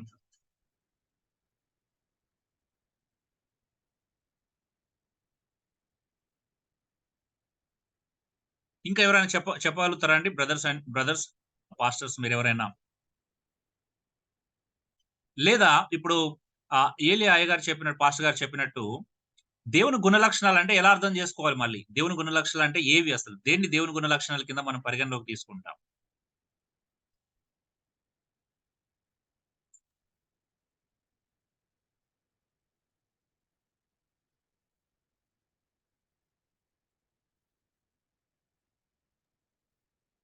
కొంచెం మన ఆలోచనకి పదును పెడతాము. ఎందుకంటే మీరు సేవకులు. మిమ్మల్ని నేను ఎక్కువ ఇబ్బంది పెట్టకూడదు. ఇబ్బంది పెట్టలేను గూడా. కాకపోతే మీకు తెలిసిన విషయాలు గాని నేను క్రమంగా చెప్పినప్పుడు అది మీకు అర్థమవుతుంది. మీకు కనెక్ట్ అవుతుంది ఖచ్చితంగా. ఓకే అండి. ఇక్కడ క్రైస్తవంలోనే రకరకాల నమ్మకాలున్నాయి. కొంతమంది ఏమని నమ్ముతారంటే, దేవునికి మనలా శరీరం ఉందని నమ్ముతారు. మార్మోన్స్ ఈ మాటను నమ్ముతారు. ఈ విషయాన్ని నమ్ముతారు గదా! దేవునికి మనలా గూడా శరీరం ఉంటుందని. మార్మోన్సే కాదు, మన లోపల ఉండే మనతో ఉండే వారిలో గూడా అనేక మంది కొంచెం తెలియకపోవడం ద్వారా అవగాహన లేమి వలనో మనలో గూడా చాలా మంది అనుకుంటా ఉంటారు. దేవునికి మనలాగా శరీరం ఉందని. ఇంతకుముందే చదువుకున్నాం గాని చేతులు మనల్ని నిర్మించి రూపు ఏర్పరిచెను అన్నప్పుడు, అరే! ఆయనకి దేవుని చేతులున్నాయి గదా! అనుకుంటాం గదా! సో, ఆయన చేతులు మనల్ని నిర్మించి రూపు ఏర్పరిచారు. నిజంగానే దేవుని చేతులున్నాయని బైబిల్ సెలవిస్తుంది గదా! మరేంటి బ్రదరు దేవునికి శరీరం లేదంటున్నారు? లేపోతే మార్మోన్స్ మాత్రమే శరీరం ఉందని నమ్ముతారు. మనమెందుకు నమ్మకూడదు అనేటువంటి ప్రశ్న సహజంగానే వస్తది. చాలా మంది స్థానిక సంఘాల్లో గూడా విశ్వాసుల్లో నేను అడిగినప్పుడు నిజంగా మనగలాగా ఆయనకు చేతులుంటాయి, కాళ్ళు ఉంటాయని నమ్ముతా ఉంటారు. మరి వాస్తవమేనా? దేవునికి మనలాగా శరీరం ఉంటదండి? ఏమంటారు ఇక్కడ? ఉండదు. జీవరత్నం గారు మనలాగా మీరు ఉండదు. మనలాగా ఉండదండి. మనలాగా ఉండదు. రెండోది కొంతమంది ఏమంటారంటే, నేను చర్చ్ ఆఫ్ క్రైస్ట్ వాళ్ళతోని అంటే లేదు బ్రెన్హామ్ నీళ్ళతోని డిస్కస్ చేసినప్పుడు, అక్కడ దేవుడు మన స్వరూపమందు మన పోలిక చొప్పున నరులను చేయదమన్నప్పుడు, దేవుడు యోబు 38:7 మెన్షన్ చేసి దేవదూతలతో మాట్లాడుతున్నాడు. దేవదూతలతో ఆ మాట చెప్పాడు అన్నారు. ఎందుకంటే చాలా మంది త్రిత్వాన్ని నమ్మరు కదా! దేవుడు ఏమై ఉన్నాడు అనే విషయాన్ని చాలా మంది మీకో విషయం తెలుసా అండి? దేవుడు ఏమై ఉన్నాడో నమ్మకపోవడం ద్వారానే అనేకమైన తప్పుడు బోధలొచ్చినాయి క్రైస్తవ ప్రపంచంలో. కల్ట్స్ ఎలా పుడతాయంటే, యెస్. దేవుని యొక్క ఎగ్జిస్టెన్స్‌ని దేవుడు ఏమై ఉన్నాడనేటువంటి అసలు వాస్తవం మనకెప్పుడైతే అర్థం కాదో, అక్కడి నుండే అనేకమైనటువంటి భయంకరమైన తప్పుడు బోధలు పుట్టాయి. మార్మోన్స్ అలాగే పుట్టింది. దేవదూతలు అంటే ఈ బ్రెన్హామ్‌నీయులు గూడా అలాగే పుట్టారు. దేవదూతలకి దేవుడు దేవదూతలతో చెప్తున్నాడు అని చెప్తున్నారు. వాస్తవానికి దేవుడు దేవదూతల పోలికలో కలిగి ఉన్నాడా? మరి మానవుడు దేవదూతల పోలిక, మానవుని పోలిక ఒకటేనా అని ప్రశ్నించుకున్నప్పుడు అది కాదు అని చాలా స్పష్టంగా తెలుస్తది. ఎందుకంటే దేవదూతల యొక్క నిర్మాణం వేరు కదా! మానవుని యొక్క నిర్మాణము వేరు. ఎందుకంటే దేవదూతలు ఒకటే గాదు. దేవుడు సమానం కాదు. హ్మ్. దేవదూతల పోలికలో మానవులు లేరు. కాబట్టి దేవదూతల పోలికను నమ్మడం అనేది ఒక అజ్ఞానమైనటువంటి విషయమే. బ్రెన్హామీలతో ఈ మాట మనం ఖచ్చితంగా చెప్పగలగొచ్చు. ఇంకొక తప్పుడు బోధ ఇక్కడ నుండే పుట్టింది. 3 భాగాల కలయికన లేదా మనం కొంతమంది ఏమనుకుంటారంటే త్రిత్వంలాగా దేవుడు మన 3 భాగాల కలయికగా మనల్ని సృష్టించాడు. మనకు శరీరం, ప్రాణం, ఆత్మ ఉన్నట్టుగా దేవుడు గూడా అలాగే ఉన్నాడని చెబుతా ఉంటారు. కానీ అది సరైన పోలిక గాదు. ఎందుకంటే దేవుడు అలా లేడు. దేవుడు ఎందుకు అనంటే ఇప్పుడు శరీరం, ప్రాణం, ఆత్మ అని చెప్పుకున్నప్పుడు ఆత్మ నుంచెళ్ళి శరీరము అంటే ప్రాణం నుంచెళ్ళి అంటే శరీరం నుండి ప్రాణం వేరైనా అవి ఎగ్జిస్ట్ కాలేవు. కానీ దేవుడు అలా కాదు. తండ్రిగా, కుమారునిగా, పరిశుద్ధాత్మునిగా వేరుగా వాళ్ళు ఎగ్జిస్ట్ అయ్యి ఉన్నారు. ఒకరు లేకపోయినా ఒకరు పని చేయగలిగినట్టుగా అంటే వారు ఉన్నటువంటి దైవిక లక్షణాలు ముగ్గురులో సమానంగా మనం చూస్తాం. కానీ శరీరం, ప్రాణం, ఆత్మలో అలా 3 సమానమైన లక్షణాలు ఉండవు. ఎందుకంటే ఒకటి లేకపోతే మరొకటి లేదు అది. ఒకదానితో ఒకటి అంటే లింక్ ఉన్నటువంటి విషయాలు కాబట్టి మనం దేవుడిని అలాగా అర్థం చేసుకోలేం. అలాగే అవును. స్త్రీ మరియు పురుష స్వభావమా మనందరికి తెలుసు కదా! ఈ మధ్యలో తల్లి దేవత సంఘం అనేది చాలా సంవత్సరాల నుంచెల్లి క్రైస్తవ ప్రపంచాన్ని ప్రభావితం చేస్తుంది కదా! మీ అందరికి ఐడియా ఉందండి తల్లి దేవత సంఘం. కదా! తల్లి దేవత అవును. ఉంది. యెస్. యెస్. ఉందండి. యెస్. ఆ! అంటే దేవుని పరలోక పోలికంటే అవును. పరలోకపు తల్లి అని. దేవుని పోలికంటే దేవుడంట ఈ మాట చెప్పినప్పుడు ఆదికాండం 1 అధ్యాయం 27వ వచనం చెప్పినప్పుడు వాళ్ళేమంటారు అంటే, దేవుడు తన భార్యతో చెప్తున్నాడంట. మన స్వరూపమందు మన పోలిక చొప్పున నరులను చేయుదుము. అక్కడ వాడిని స్త్రీని గాను, పురుషునిగా చేశాడనే మాటను తీసుకొని చూసినావా? దేవుడు స్త్రీగా ఉన్నాడు, పురుషునిగా ఉన్నాడు. అంటే దేవునికి భార్య ఉంది. ఆ భార్యతోనే దేవుడు ఈ మాట చెప్పాడు. మన స్వరూపమందు మన పోలిక చొప్పున నరులను చేయుదుమన్నాడు. కాబట్టి దేవుడు స్త్రీ మరియు పురుష స్వభావం కలిగిన వ్యక్తి. పరలోకమందు ఒక తల్లి ఉన్నది. ఆ తల్లిని నమ్మితేనే మనం పరలోక రాజ్యం వెళ్తామని భయంకరంగా ఇది 60స్‌లో సౌత్ కొరియాలో ప్రారంభించబడిన ఒక భయంకరమైన దుర్బోధండి. ఇది యెహోవా సాక్షుల కంటే యెహోవా సాక్షులు ఎలా విస్తరిస్తున్నారో వేగంగా, అంతే వేగంగా విస్తరిస్తున్నటువంటి అతిపెద్ద సంస్థ ఇది. చాలా ప్రమాదకరమైన సంస్థ. చూడండి దేవుడు ఏమై ఉన్నాడో అర్థం కాకపోవడం వల్లే ఇన్ని తప్పుడు బోధలు పుట్టాయి. యెహోవా సాక్షులు కూడా అలాగే పుట్టారు గదా! త్రిత్వాన్ని వాళ్ళు బిలీవ్ చేయరు. అంటే ఇక్కడ వీళ్ళందరూ త్రిత్వాన్ని తప్పుగా అర్థం చేసుకున్నారు. దేవుడిని తప్పుగా అర్థం చేసుకోవడం వల్ల పుట్టిన ప్రమాదకరమైనటువంటి బోధలండి, దుర్బోధలు. సో, కాబట్టి దేవుడు అర్థం గాకపోతే అనేకమైనటువంటి తప్పుడు అర్థాలకు తావిస్తుంది. నేను ఒక ముస్లిం సహోదరులతో మాట్లాడినప్పుడు ఓ ప్రశ్నేశాడు. మా అల్లాహ్ ఒక్కడే. ఒక్కడంటే ఒక్కడే ఆయనకు ఎస్వా వామ్ అంటే యాడ్ చేయలేము, ఇది యాడ్ చేయలేము, అలా చేయలేము, ఇలా చేయలేము. మీరు ముగ్గురు దేవుళ్ళని నమ్ముతున్నారు అని అన్నాడు. నేను నవ్వి ఒక మాట అడిగాను. ఖురాన్‌లో అల్లా అపార కృపామయుడు, కృపాశీలుడు, దయామయుడు అని ఉంది గదా! మరి అల్లా ఒక్కడైతే ఈ కృపను, దయను ముందుగా సృష్టిలో ఎవరికి చూపించాడని ప్రశ్నించారు. ఎవరు చూపించాడు అంటే, ఎవరు చూపించడం ఏంటి అన్నాడు. మరి ఎవరో ఒకరు ఉండాలి గదా! చూపించడానికి. ఎవరు చూపించబోతే ఆయన మయుడు, దయామయుడు అని ఎలా విషయం తెలిసింది అని అడిగాను. అంటే కృప గాని, దయ గాని అనే గుణము రెండో పర్సన్ లేకపోతే దానికి అర్థం ఉండదు. సరే అడిగాను మరి మానవులు సృష్టించబడిన తర్వాత ఆయన కృప కలిగిన వాడు అయ్యాడంటే అంతకుముందు కృప కలిగిన వాడు కాదని ఒప్పుకోవాల్సొస్తది. అవునా? మనుషులు సృష్టించిన ఈ కృప బయటకొచ్చింది అంటే అప్పుడు ముందు కృప కృప లేదని అర్థం జేసుకోవాలి అప్పుడు గదా! దయ లేదని అర్థం జేసుకోవాలి. కానీ నాకు ఆ అవును. ప్రాబ్లమ్ లేదు బ్రదర్. నేను దేవుడిని నమ్ముతున్న విధానంలో బైబిల్‌లో ఉన్న దేవుడిని నమ్మడంలో ఆ ప్రాబ్లమ్ లేదు. ఎందుకు అనంటే, దేవుడు ప్రేమ స్వరూపి అని బైబిల్ సెలవిస్తుంది. మరి మొదటి నుంచి అలా ఆది నుండి ఆ ప్రేమ స్వరూపి అని ఎలా తెలిసింది అంటే, ఆ ప్రేమను తన కుమారుడైన యేసుక్రీస్తుతో పంచుకుంటున్నాడు. అంటే వాళ్ళ మధ్యలో ఆల్రెడీ ఒక లవ్ అంటే రిలేషన్‌షిప్ ప్రేమ లేకపోతే ఎలా సాధ్యమవుతది? ప్రేమ ఉంది గదా! ఆ ప్రేమను పంచుకోవడానికి ఆల్రెడీ దేవుడు ఎలా ఉన్నాడు? విభిన్నమైనటువంటి వ్యక్తులుగా ఉన్నాడు గాబట్టే, ఆ ప్రేమ ఎగ్జిస్ట్ అయ్యి ఉన్నది. మనుషులు పుట్టిన తర్వాత ఆయన ప్రేమ కలిగిన వాడు కాదు. ఏ మానవుడు సృష్టిలో ఎవరు సృష్టించబడ ముందే దేవుడు ప్రేమ స్వరూపి అని బైబిల్ సెలవిస్తుంది. మరి ఆ ప్రేమను ఎవరితో షేర్ చేసుకున్నాడు? షేర్ చేసుకోవడానికి అక్కడ పర్సన్స్ ఉన్నారు. యేసుక్రీస్తే అంటాడు గదా! యోహాను సువార్తలో, దేవా అంటే నేను లోకంలో పుట్టక మునుపే నన్నెంతగానో ప్రేమించితివి గదా! ఎక్కడో ఉన్నప్పుడే నా పట్ల నీకు ప్రేమ ఉంది. చూడండి ఎంత అద్భుతమైన విషయం. అంటే దేవుడు ఇలాగే ఉండాలి. అలాగుంటేనే రైట్. అంతేగాని మనం ఊహించుకున్నట్టుగా ఉంటే దేవుడు రైట్ కాదు. మనకు అర్థమైనా కాకపోయినా దేవుడు ఎలా ఉంటే అలా నమ్మాలి. ఇతనే అండి చర్చ్ ఆఫ్ క్రైస్ట్‌కి మూల కారకుడు. ఈ world mission society church of గాడ్‌కి మూల కారకుడు ఈయనే. చర్చ్ ఆఫ్ గాడ్‌కి. ఇతని పేరు ఆన్‌షన్ గాంగ్. ఇతడు 1918లో కొరియాలో జన్మించాడు. 1958లో హాంగ్ వాన్సన్ అనే స్త్రీని పెళ్లి చేసుకొని పిల్లని కన్నాడు. సెవెంత్ డే చర్చ్‌లో విశ్వాసిగా తన జీవితాన్ని కొనసాగించాడు. ఆ తర్వాత తనకి దేవుని ప్రత్యక్షత వచ్చిందని, తాను ఏలియానని చెప్పుకున్నాడు. అనేకులు ఈ మాట నమ్మేశారు. కొంతకాలానికి నేనే క్రీస్తునన్నాడు. ఈ బోధన కూడా నమ్మేశారండి. ఆ తర్వాత ఇతడు జాంగిల్జ్ అనే తన సంఘ విశ్వాసతో సంబంధం పెట్టుకున్నాడు. ఆ కింద ఉన్న మహాతల్లి ఆవిడే. 1985లో ఇతడు హార్ట్ అటాక్‌తో చనిపోయాడు. ఇతని ప్రియులైన జాంగిల్జా ఇతని మినిస్ట్రీకి అధ్యక్షురాలైంది. కొంతకాలానికి ఈమెను దేవుని భార్యగాను, పరలోకపు తల్లిగాను అందరూ నమ్మడం మొదలుపెట్టారు. వీళ్ళ మినిస్ట్రీ పేరు world mission society church of God అండి. వీళ్ళు ప్రపంచమంతా వేగంగా వ్యాపిస్తూ ప్రస్తుతం 1,60,00,000 చేరుకున్నారు. అది ఎప్పటిదో మాట ఇది. దాదాపు ఇప్పుడు 5, 10 కోట్ల మంది ఉన్నారండి. ప్రపంచవ్యాప్తంగా అతివేగంగా విస్తరిస్తున్న సంస్థలో ఇది మొదటిదండి. అంటే యెహోవా సాక్షుల తర్వాత ఇది రెండవది. మనం అనుకుంటాం క్రైస్తవులు ప్రపంచవ్యాప్తంగా 300,00,00,000 మంది ఉన్నారు. 350,00,00,000 మంది ఉన్నారు నమ్ముతాం. కానీ ఇది సంతోషం కలిగించే విషయమేం కాదు. ఒకవేళ ప్రపంచ జనాభాలో 300,00,00,000 మంది క్రైస్తవులు ఉన్నారనుకుంటే, అందులో 100,00,00,000 మంది యెహోవా సాక్షులేనండి. అలా 100,00,00,000 మంది యెహోవా సాక్షులే. రెండో లీడింగ్ జనాభా ఆర్‌సీఎం రోమన్ కాథలిక్ మిషన్. అవునా? ఇలా చెప్పుకుంటూ పోతే ఇక చర్చ్ ఆఫ్ క్రైస్ట్, మార్మోన్స్ ఇలా తల్లి దేవతా సంఘము, లేకపోతే సాల్వేషన్ ఆర్మీ ఇలా చెప్పుకుంటూ పోతే ఇన్ని సంస్థలు పక్కన పెడితే అసలు నిజంగా యేసుక్రీస్తుని జెన్యూన్‌గా అందుకే అడిగారు మొదటి ప్రశ్నలో ఏమనుకున్నాం? సువార్త చాలా మందికి తెలియదు. నిజమేనా అండి? ఈ లెక్కల ప్రకారం మనం అర్థం చేసుకోవాలి. ఇంకా అవే గాకుండా మన మధ్యలో ఉన్నటువంటి అనేక మంది తప్పుడు బోధకులు, వారిని అనుసరిస్తున్నటువంటి వేల మంది జనాలు. అవునా? మనందరికి తెలుసు ఎంతమంది తప్పుడు బోధకులున్నారు కదా! వైజాగ్‌లో గావచ్చు, హైదరాబాద్‌లో గావచ్చు, చుట్టుపక్కల ప్రాంతాల్లో ఎంతోమంది వాళ్ళని అనుసరిస్తున్న లక్షల మంది సంగతేంటి మరి? అంటే మనం 300 మంది, కోట్ల మంది క్రైస్తవులున్నారని సంతోషిస్తున్నాం కానీ, అందులో జినైన్‌గా వాస్తవంగా సువార్త ద్వారా రక్షించబడిన వాళ్ళు, వాస్తవానికి దేవుని అర్థం చేసుకొని రక్షించబడిన వాళ్ళు ఎంతమంది అని ప్రశ్నించుకున్నప్పుడు ఎన్నండి అసలు. ఎన్ని తప్పుడు బోధలు, ఎన్ని ఉన్నాయంటే మీరు షాక్ అవుతారు అవన్నీ చెప్పుకుంటూ ఎళ్తే. అసలు నిజమైన క్రైస్తవుల సంఖ్య చాలా తక్కువగా ఉన్నట్టు మనకు అర్థమవుతుంది.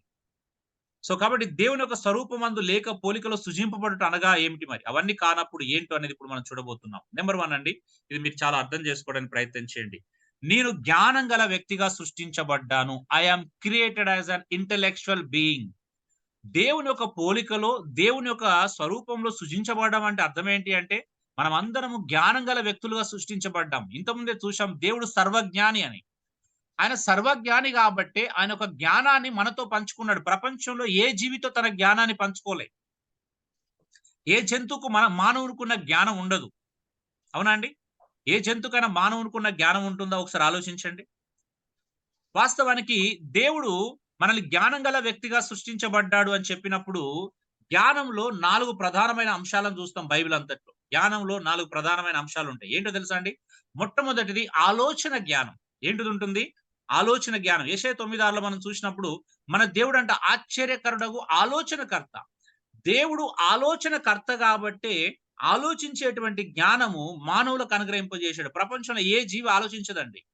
అరే తెల్లారి లేవాలి, ఇప్పుడు వంట జేసుకోవాలి, మన పిల్లల్ని రెడీ జేసి స్కూలుకి పంపియాలే అనే ఆలోచన ఏ జీవికి రాదు. ప్రపంచంలో ఒక మానవునికి మాత్రమే వస్తది. ఏ వంట జేసుకోవాలి, ఏ డ్రెస్ ఏసుకోవాలి, ఏం బెట్టుకోవాలి, ఏం తినాలి, ఇవన్నీ ఆలోచనలు మానవుని సొంతం. ఏ జీవికి ప్రపంచంలో ఏ జీవరాశికి లేనటువంటి ఆలోచన జ్ఞానం మరి మానవునికే ఎలా వచ్చింది? నా స్నేహితులతో మాట్లాడుతున్నప్పుడు దేవుడు ఉన్నాడు. మరి ఎలా ఉన్నాడు అంటే, అరే దేవుడు ఆలోచనకర్త గాబట్టే నీకు నాకు ఆలోచించే జ్ఞానం ఇచ్చాడు. నువ్వు దేవుడిని నమ్మినా నమ్మకపోయినా నీ పుట్టుక కూడా కారణము దేవుడే. ఎందుకంటే ఆయన ఆలోచన లేకపోతే నీకెలా వచ్చింది ఆలోచన? నువ్వు ఎలా నన్ను ప్రశ్నిస్తున్నావు ఇవన్నీ? ఆలోచన జ్ఞానం అండి. దేవుడు ఆశ్చర్యకరుడు, ఆలోచనకర్త. అందుకే దేవుడు ఇశ్రాయేలు ప్రజలు తన ప్రజలు దేవుని మాట విననప్పుడు, ఆయనను ఎదిరించినప్పుడు, ఆయనను కాదన్నప్పుడు ఏమన్నాడు? నా జనులు కేవలం పశుప్రాయులన్నాడు. ఎందుకంటే పశువులు ఆలోచన చేయవు గదా! పశువులు విచారణ చేయవు. ఎందుకన్నాడా మాట? ఈ జనులు నా యొద్ద విచారణ చేయక ఇష్టానుసారంగా ప్రవర్తిస్తున్నారు అన్నాడు. అంటే దేవుని యొక్క ప్రజలు విచారణ చేయాలి. ఎందుకంటే దేవుడు విచారించేటువంటి, ఆలోచించేటువంటి జ్ఞానం మన సొంతం చేశాడు గాబట్టి, మానవుడు ఏదైనా చేయాలనుకుంటే ఆయన ఆలోచనను బట్టి చేయాలి. అందుకే మనకు ఆలోచన జ్ఞానం ఇచ్చాడు. తెలుసా అండి? మానవుడు ప్రతిరోజు 10,000 నుండి 50,000 ఆలోచనలు చేస్తాడు. మీలో గూడా. ప్రతి ఒక్కడు కనీసం ప్రతిరోజు మనం 24 గంటల్లో 10,000 సార్లు ఆలోచిస్తాం. అది దేవుడు మనకిచ్చినటువంటి కృప. అంటే ఒక ఎక్స్ట్రార్డినరీ పర్సన్ అయితే అధిక జ్ఞానం ఉన్నోడైతే ఒక రోజు 50,000 సార్లు ఆలోచన చేస్తాడు. ఇప్పుడు మీరు వింటూ కూడా ఎన్నో ఆలోచనలు మీ మదిలో రావట్లేదా అండి? మీ మైండ్ ఖాళీగా లేదు కదా! మీ మైండ్ వస్తున్నాయి. ఖాళీగా లేదు. వందల ఆలోచనలు వస్తూ ఉంటాయి గదా! అరే! వెంటనే ముగిస్తే మనం ఎళ్ళిపోవాలి. ఇంక పనులు జేసుకోవాలి. అది జేయాలి. కాస్త కొంతమంది పడుకోవాలి. నేను అలసట తీర్చుకోవాలి. ఎన్నో ఆలోచనలు వస్తున్నాయా లేవా?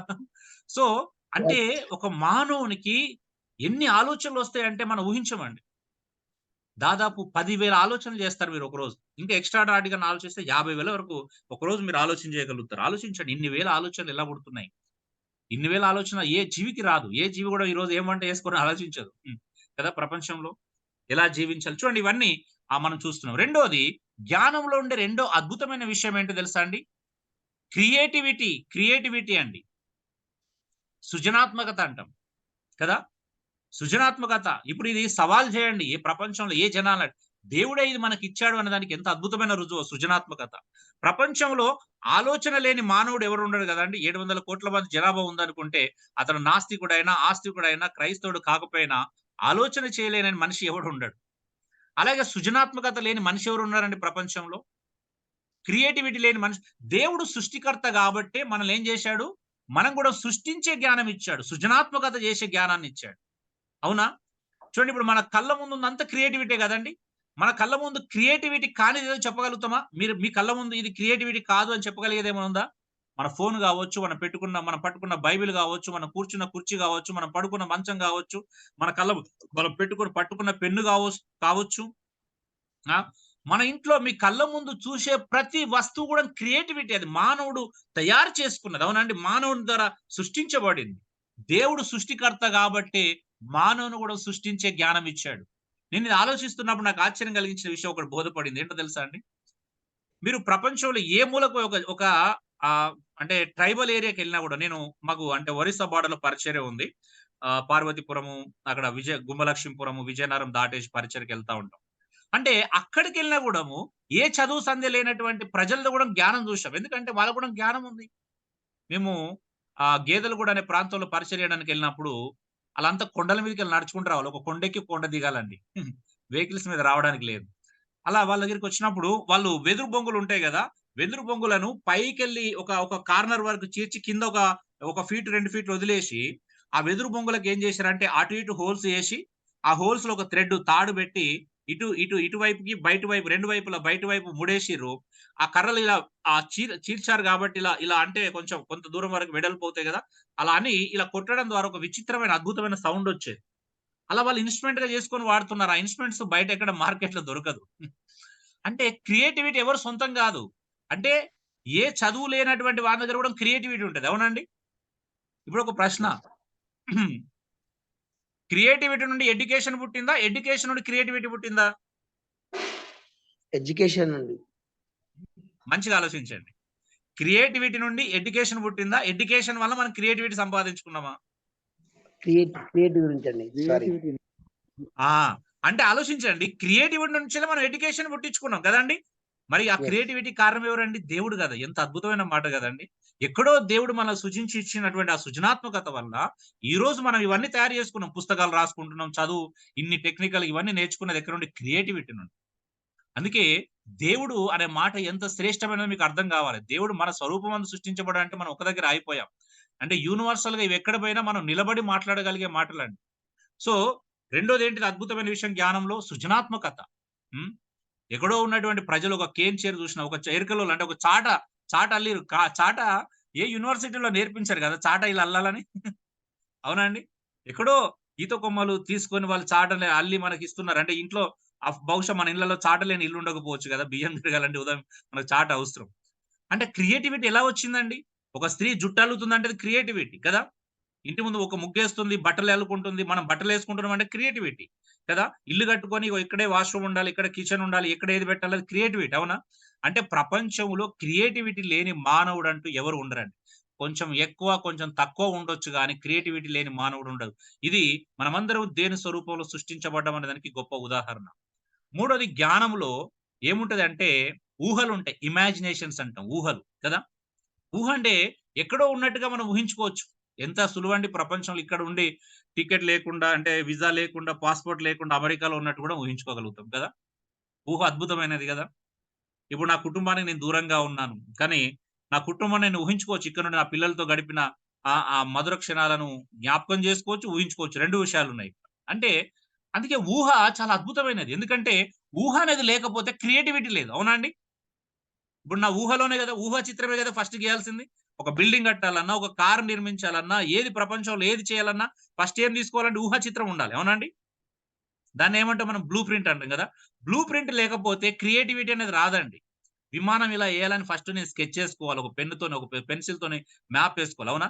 ప్రతి దానికి ఊహలే కారణమండి. ఈ భూమి మీద ఉన్న ప్రతి క్రియేటివిటీ కారణం ఏంది అంటే ఊహ అండి. ఊహ లేకపోతే క్రియేటివిటీ లేదు. మీరు ఇల్లు నిర్మించుకున్నప్పుడు మీ ఇల్లు ఇలా ఉండాలని మీరు ఊహించుకుంటారు గదా! ఆ ఊహ ప్రకారమే మనం ఆ ఇల్లుని కట్టుకుంటాం. లేకపోతే ఇంకోదైనా చేసుకుంటాం. ఊహ లేకపోతే క్రియేటివిటీ లేదండి. ఎంత అద్భుతమైన విషయమో చూడండి. నెక్స్ట్ జ్ఞానములో నాలుగో అద్భుతమైన అంశం ఏంటిది అంటే మెమోరీ అండి. జ్ఞాపక శక్తి. జ్ఞానంలో ఉండే నాలుగో అద్భుతమైన విషయం జ్ఞాపక శక్తి. ఒకసారి ఊహించండి.